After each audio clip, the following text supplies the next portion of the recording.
Alright, time for another LTX Industries update video in which I will probably miss some details again because I keep making these without a script, but oh well, let's get right into it. Now, there's been a lot of changes. I say that every time, and well, to be fair, it's kind of true. You can see there's a lot of new content here, namely these, but I just finished doing like a quick rewatch of my previous devlog just to know more or less where I am on the details that I need to cover. So I'm gonna start with because the last update log was for version 0.17. I am about to release 0.19. Actually, 0.19 should be up by the time I release this video. So I'm going to cover 0.18 and 0.19. Now, 0.18 is going to be fairly quick. It was just mostly retexturing work, right? So I checked the GitHub, not the GitHub, well, yeah, that and my change logs. And yeah, it was more or less on the mark. It's just retexturing work. However, there are some upgrade modules that were removed and introduced in that version. So yeah, texture wise, you'll see the tools did get not all of them, like the lighter and the fishing rod, and the brush didn't change, but everything else did change, and you can see they look a lot more, well, added a lot more contrast, if that's the right word, especially like in the tool heads, because like before they were pretty much just like white, but now they you can actually see an outline on them, which is nice because they were, you know, I ha I think I don't know if I mentioned this, but I drew these in my monitor, which has HDR, and when I turn it off, the textures look completely different. So even though before I was thinking, oh, these texture looks amazing, so let me turn off the HDR and oh, uh-oh, they look terrible. But that's not the case. At least I really hope it's not. The ammo items got retextured. I think they also got renamed. I'm not sure. And equipment upgrades, yeah, there's a lot of retexturing here. There's some new ones. I think there's some that are from 0.19, but the ones I'm gonna um, go over right now are part of 0.18. From this one, okay, nothing changed here other than, again, some textures, but let's go back to the equipment because that's where the new content is. So the ammo modifiers, the upgrade modules for that, those were okay. The infinite ammo one stayed the same, but the other one, the energy one, that one got removed. It got split into four, and just like these, the the ammo items, these all of these weapons, and that's a new one by the way, but that's gonna be for later. These are classified by, they already kind of were, but I officially classified them, tagged them by class. So the Serenity and this one, the Wayfinder, are lightweight weapons. Aurora and Stargazer are specialists. Hanabi and Daybreak are explosive, and Nova is currently the only heavy weapon. And going back to the energy synthesis, or however they're called now, energy adapter upgrade modules, it's the same. You have one for lightweight, specialist, explosives, and heavy. These still do not have a crafting recipe. I don't know when I'm going to get around to giving them one. I am not sure if I want to give them all one. I don't know if I'm just going to want to do lightweight and specialist and have these be like up to a pack maker to implement the recipes for these ones, because the explosive weapons and the heavy weapons, or heavy weapon for now, are very strong, and yeah, their limited ammo is meant to be how they're balanced. So if you take that out of the equation, you might run into some trouble. So that is that. Now, let me take these out because these are Also this one. I do believe these were, and this one too. These did not change. I just gave them new icons. This so is this one, and yeah, the this one got a new icon as well. Oh, this okay, yeah, this one is also part of 0.18. Now, let me go over what these do, and I'll get. I don't need the shears. I think I just need the drill and the wrench and that.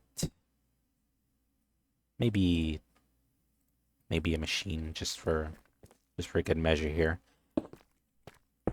So I think the system that I had before was that all of the tools were diamond mining level with the exception of the drill, which started at iron.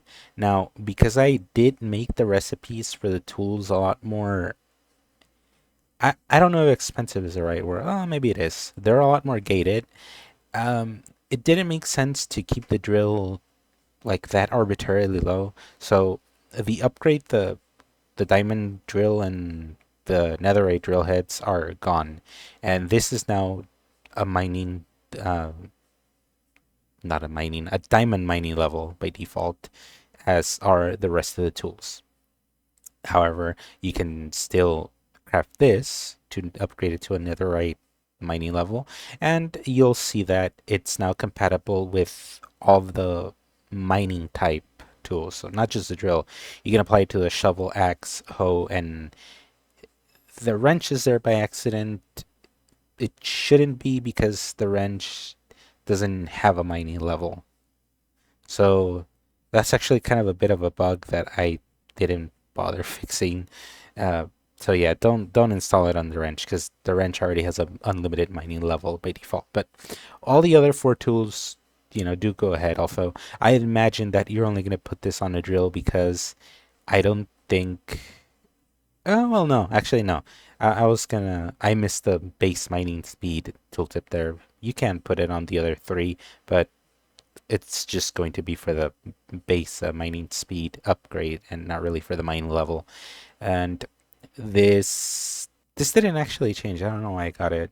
No, it got a renaming and a retexture, but this has not changed. This turns the drill into pretty much the mechanism's atomic disassembler. Because the drill by default only works on mineable by pickaxe blocks and mineable by shovel. So dirt, grass, and the like. And with this upgrade, you can mine everything. Alright, the fishing rod now has one upgrade for it, and it's just lure and luck of the sea from ranks 1 to 5.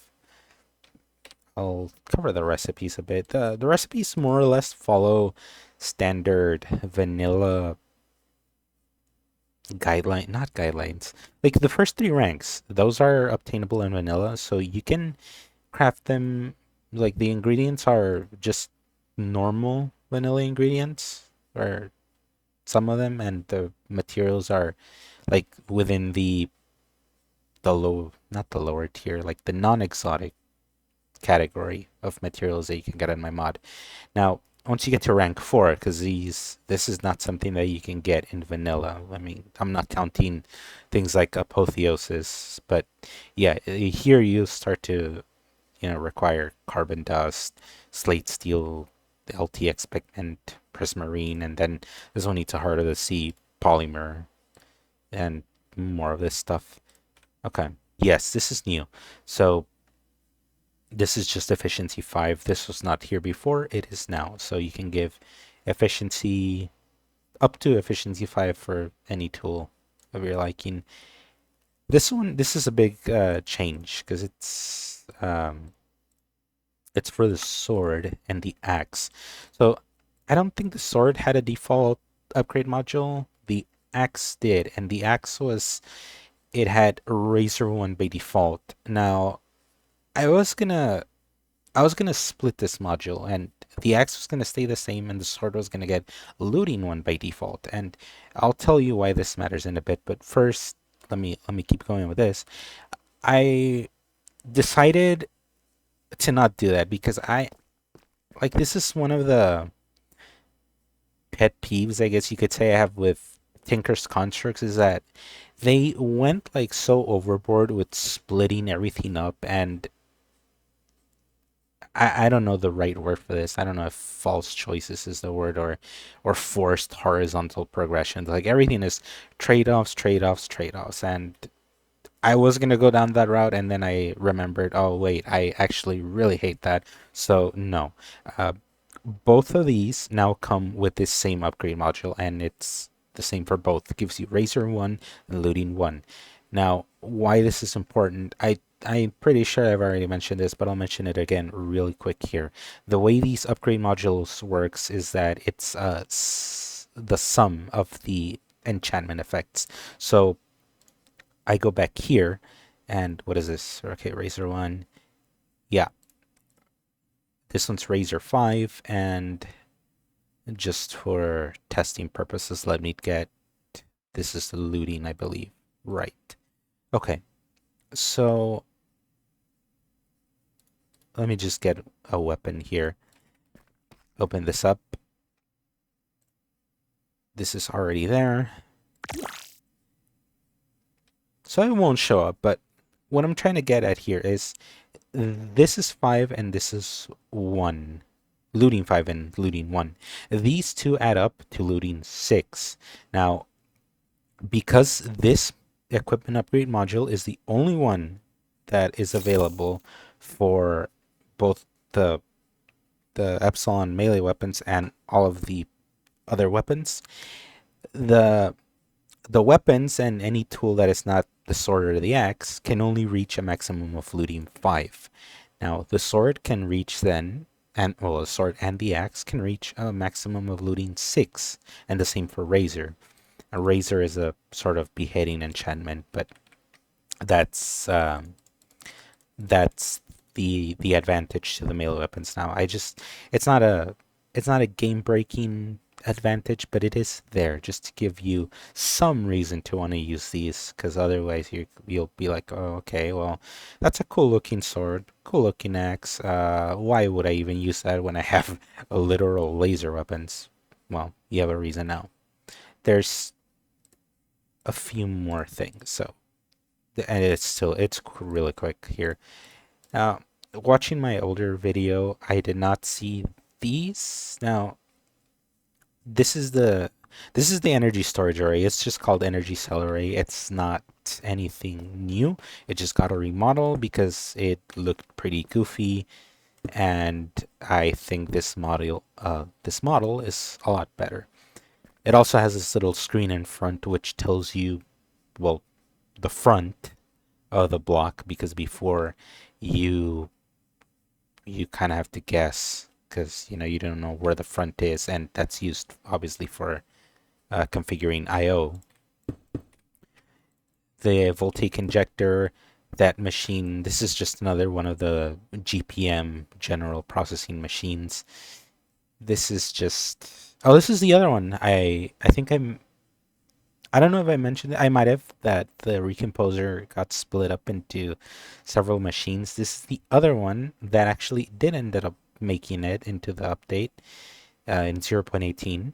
It only took, I was expecting it to take a lot longer, but well, no, it didn't.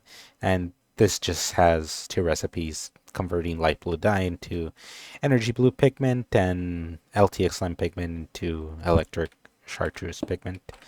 Back into the infinite it goes. And fabricator, right. This is a pretty big one. The fabricator is now a 2 by 2 by, no, 1 by 2 by 2. Sorry, I can't even count. It's a it's this horizontal multi-block, and this isn't really a big deal. It's just something that I wanted to do, just kind of to differentiate between this and the automatic one. The automatic fabricator is still using the old model. These two used to share the same model. This is now a multi-block. Um, yeah, so this is takes up a lot more space. That's intended because, these in theory, you're only gonna have one of these, or you should only have one of these. And for automation, you can see these parts here. This block, this is the only block that you can input energy item. Well, can you even do items? Okay, you can output the items only, but uh, that's not the intention of this machine. That's kind of what this is for. This retains its one block profile because it's meant for that. You're meant to have, I wouldn't say go crazy, but quite a bit of these. This otherwise works the same way, the exact same way. Click something, it's crafting it right there. Now, with all of that out of the way, I can finally cover 0.19, and this is the newest update and the more content-packed one. Probably this is going to be a lot more exciting now because there's quite a bit of new things here. Namely, these new things that you saw, the raw ore clusters, the new plants, and all of these new chemicals. Now, this one was the polymer like ingredient, but we have now electrolyte blend, weapons grade ferritic acid, chorus extract, echo serum, and neurosuppressant. Now, these two you should pretty much already know. If you're familiar with the Hanabi, you'll know what these are for, but I'll start in a bit. I'll go over them in a bit. First, let's do the titanium cluster and the niobium cluster. These are new, but not really new resources. This is just another way of obtaining titanium and niobium. Now, these are unique because these you find, you can mine them. They are not affected by fortune, but in return, they drop 3 to 5 of their respective raw ore items. Now, you can, though, boost your output slightly. I wouldn't say boost, more like maximize, by using Silk Touch on these. And if you use Silk Touch, you can put these in a grinder and you will always get 5 raw items. So there is that. Now, let me go ahead and cut the footage here because I'm going to go to two places, the basalt deltas and the Anen city, because that's where they generate. I said I was going to go to the basalt deltas, but I decided to stop by real quick to the nether fortresses because in my last video I had shown Bile Vine, which is a resource that has already been in the game, but the generation for the other world wasn't the best. So here I actually have an open fortress, and you can actually see how you're more likely going to find the bile lines. And see here, it likes generating underneath the bridge overhangs. It generates underneath like any, well, it's not any, underneath nether brick blocks, but obviously either inside the hallways or on these overhangs is where you're gonna find all of the bile vines, and you can see there's some inside. Alright, and now I am actually at a basalt deltas biomes, and I'm just gonna do a quick fly around, and yeah, we can already see here this is normal world generation. So if you are like in need of some titanium and you need like a good burst of it, just take a trip here, and yeah, you can see there's a bunch of it. Like you can, if you don't have silk touch, it doesn't even matter. It's like each one of those clusters is 3 to 5 raw titanium, so it's a good way to get a lot of it. Right, we're at an end city now, and look at that. Conveniently, we have some niobium here. This is regular niobium ore, but let's take a trip over here, and this is niobium clusters. This is where they generate, and that's quite a lot of it. But if my reasoning is a higher risk for higher reward, if you have to deal with shulkers and all that, so if you don't want to deal with the shulkers and you'd rather harvest the regular niobium ore, like on the islands here in relative safety, you can also do that. This is just a nice extra additional niobium if you need some. Now, looking at the weapons I have in my hotbar, that's two changes from 0.19 that I might as well cover here.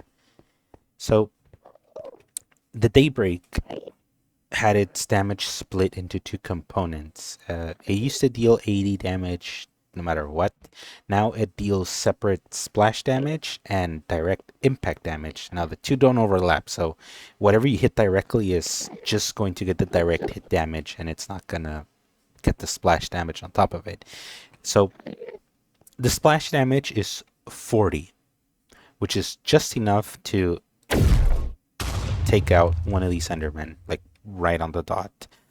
And that's, that's not terrible, but any stronger mobs, which is what the Daybreak is meant for, it's if you miss them and you just get the AoE damage, it's going to be pretty terrible. Now, direct impact, it's 100 damage. Now, that's a lot stronger. Now, to get an example, the Warden. The Warden has 500 health. However, since this deals 100 on a direct impact, 5 rockets is all it takes.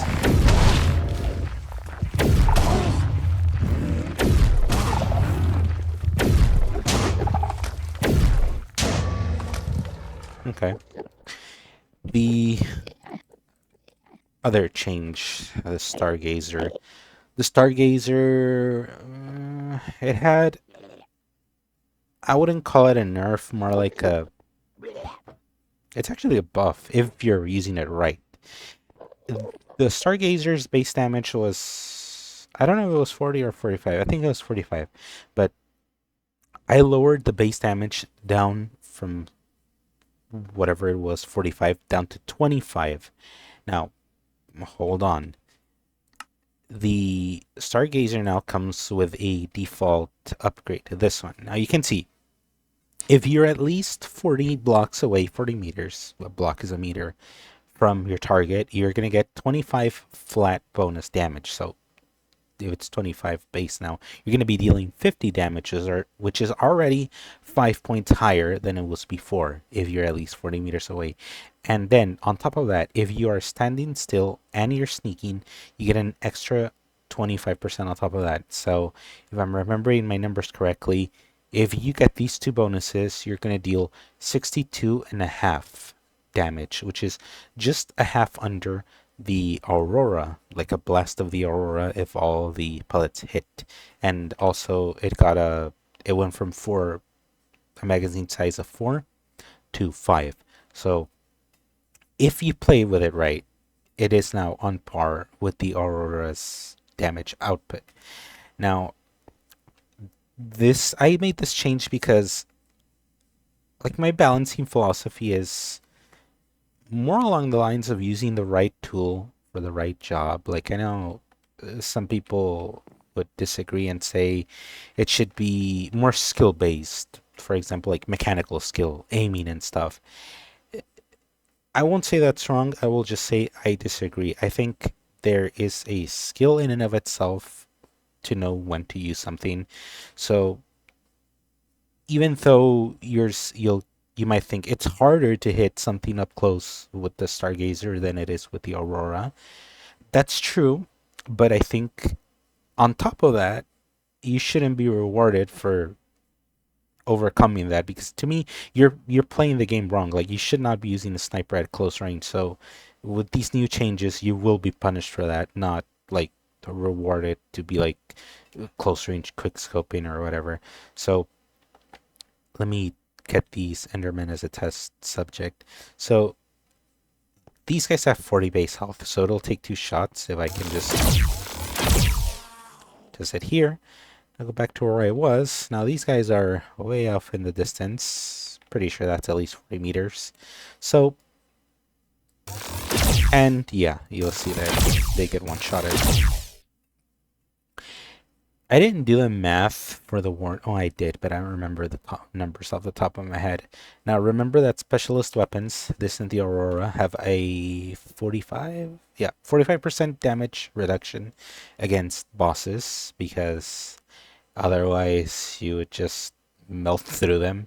And again, I think I mentioned this before. The damage modifiers against certain types of enemies are so that I can have this like one shot Enderman, but not the bosses, because otherwise you have to pick like, do you want the bosses to not die instantly to these weapons, but then that results in them being weak against normal mobs. You know, the last thing I want is to have the shotgun take like 2 to 3 shells to kill a zombie. That is ridiculous. Um, okay, I respawned in the test world and I'm in the jungle. Now, I'm going to cover these two. These two plants are new, the gloom shroom and the spark fruit.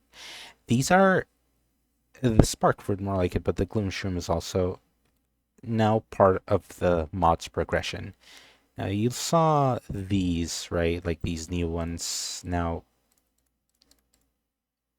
chorus extract, that's not a new resource. That's processing chorus fruit and viridic acid to get this. This is used for the T4 circuit and some of these upgrades. So that's that out of the way. Spark fruit and gloom shrooms generate naturally in the world, and wouldn't it be funny that the game spawned me right in a jungle? And you can see right off the bat, you're going to notice these are glowing, so they'll catch your attention real quick. These are spark fruits.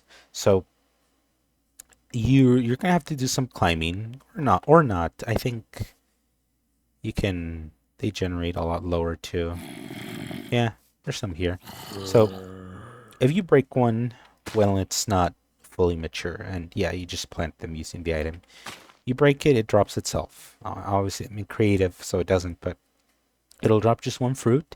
If it's fully grown, and when they are fully grown, they do emit a light level of, I don't remember, it's either 9 or 7, but they'll drop 3, and that is affected by fortune, whatever the formula for that is.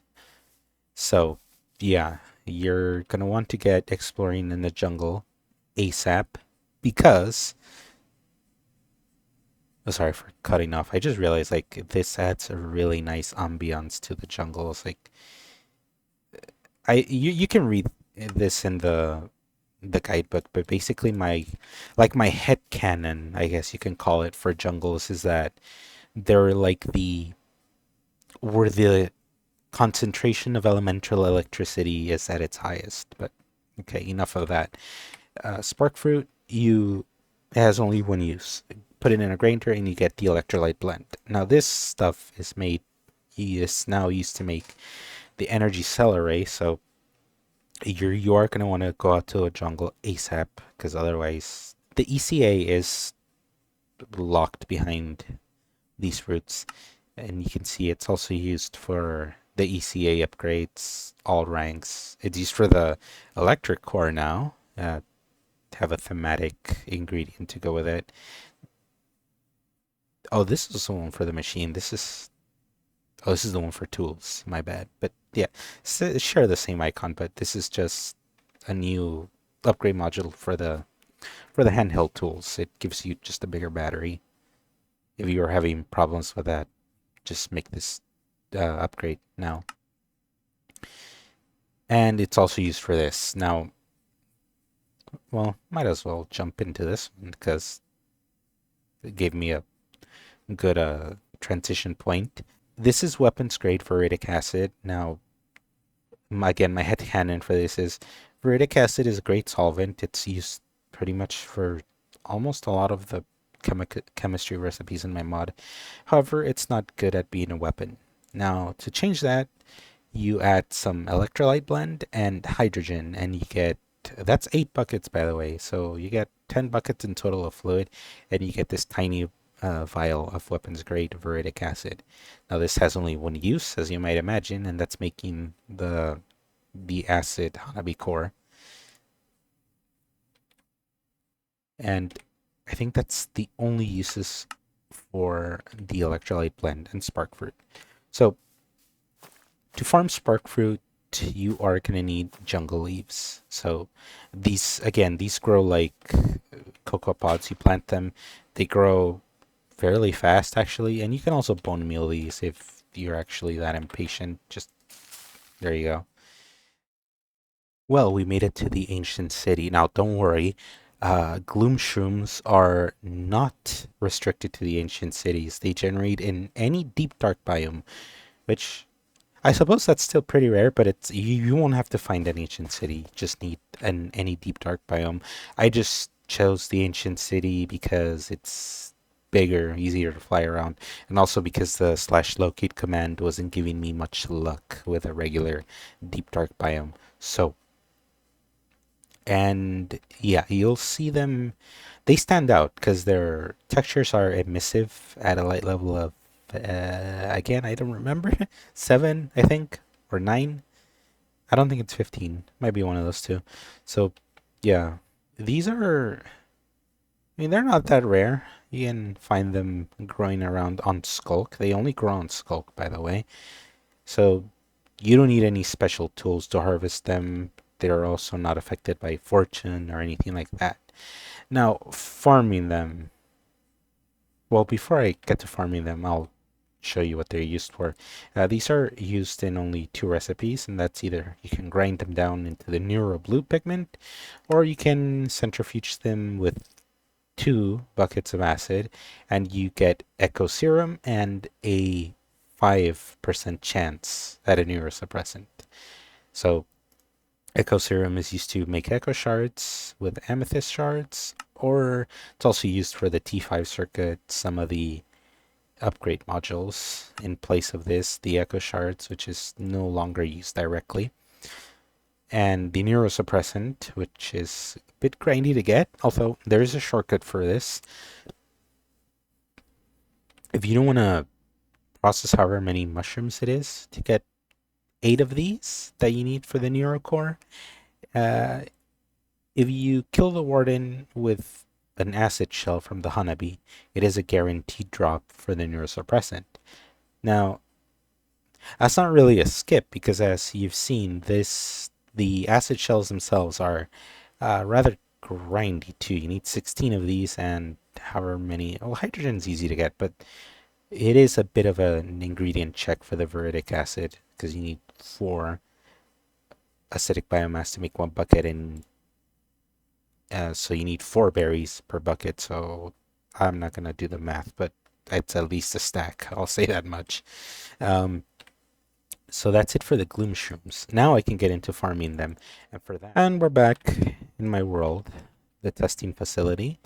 And that is good. I think the Wayfinder is going to be the very last thing I cover. But let's go here. There's been some expansions.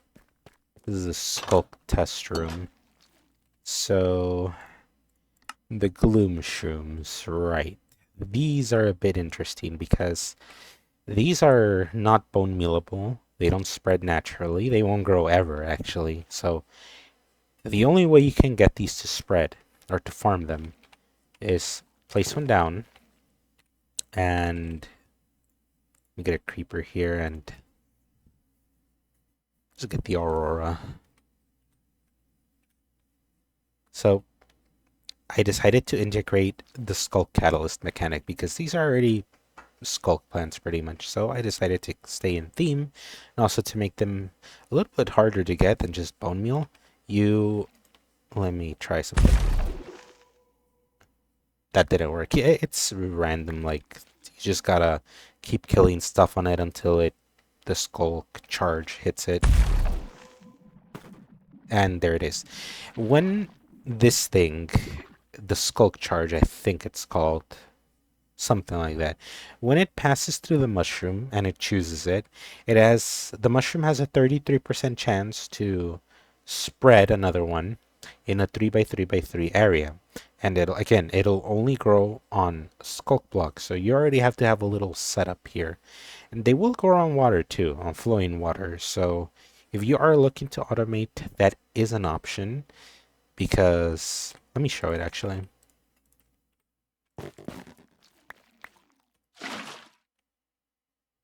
Okay, so put a mushroom there and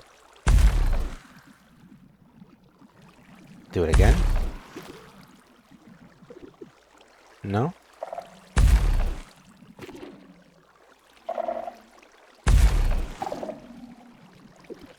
Okay.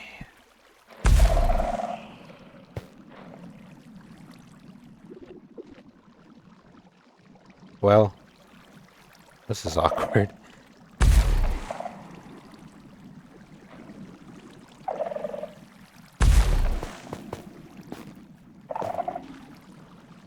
Well, yeah, one grew in the water, and you can see it dropped itself, but y- I'm getting the point across. The way you get these mushrooms is by killing stuff on the skull catalyst, and it'll cause these mushrooms to spread on the skull. So it is a lot more involved than just a regular bone meal farm. So yeah, you are gonna need quite a bit of these too if you want to get the neurosuppressant for these rounds. I do think these used to be advancement lock. That's no longer the case. They used to need to kill a warden to get these. That's in a way that's still kind of there. Like if you get if you get pissed off and decided, okay, this is taking way too long with the gloomshroom processing, you can just kill the warden with the acid shells 8 times or however many you have left. So it's a bit of a shortcut there. My phone went off. Okay. And I think that's it for the additions. Yeah, that's it. So the only thing that I have left to cover is the Wayfinder. Now, it's been a while since I've added any weapon, and the mod's gonna refer to this as a weapon. It technically is. It's part of the signature series equipment, but it's also classified as a lightweight weapon. However, if you can see on the left, when you pull it out of the creative inventory, or no, when you craft it in general, you can see. Let's look at the intrinsic upgrades. These come installed with it, by the way. Yeah, this is like the player's introduction to the energy reload mechanic. And I say that when these are not craftable, and they won't be craftable for the foreseeable future, but just ignore that tiny detail. Anyway, so yeah, this uses common energy right off the bat. It's a little quality of life feature because this is again not a weapon, so yeah, I don't see why it would use ammunition. You can though, like if for some reason you find it easier to carry around lightweight weapon energy than just CEFE for some reason, if you're just, built different or whatever, you can always just take this off and you can see it goes back to reloading with lightweight weapon energy. But if you're like most people, I assume you'll just leave that on and you'll use CE to reload. I fill that up. Now, what this does is it launches glow sticks. You saw these, I think, in the skulk testing room. But yeah, these, no gravity. They have the maximum projectile travel speed, which is 3.9 blocks per tick. So you can go. I was gonna say you can go crazy with these. Not really. You have like 10 in the mag, and you can carry 10 reloads. So no, I guess you can go crazy. I mean, you have 100 glow sticks on a full charge. So if you wanna, if you're exploring, and this is actually why I decided to add this in, because this, especially with the gloom shrooms, since this is the exploration update of LTX Industries, you could say. Um, this will really help you lighting up all those areas. Now I'm on full bright right now, not full bright. Like the brightness is at its max, so it's not, you know, um, what's the word? Like it's not as dark as that it should be, but you can see, yeah.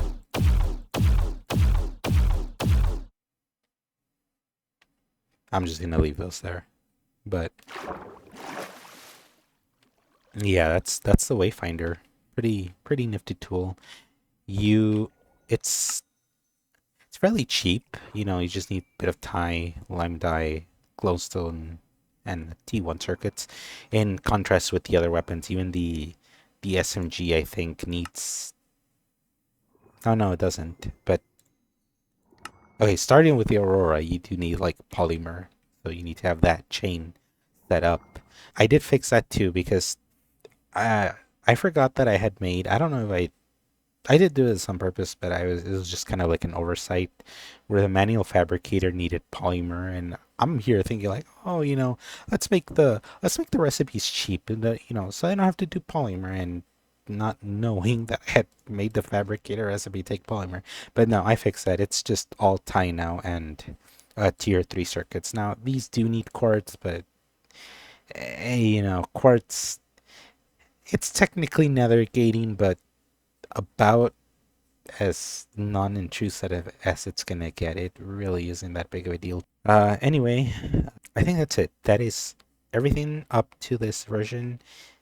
I hope I didn't miss anything. I know I probably did. You can always read the guidebook. The guidebook goes into more details, like everything that I said in this video you can find here. So, just so you don't have to deal with like my ADHD rambling. This is a lot more organized, and that's missing a space there. Okay, I'm gonna fix that right now. But yeah, other than that, that's it for this video, and I'll see you next time.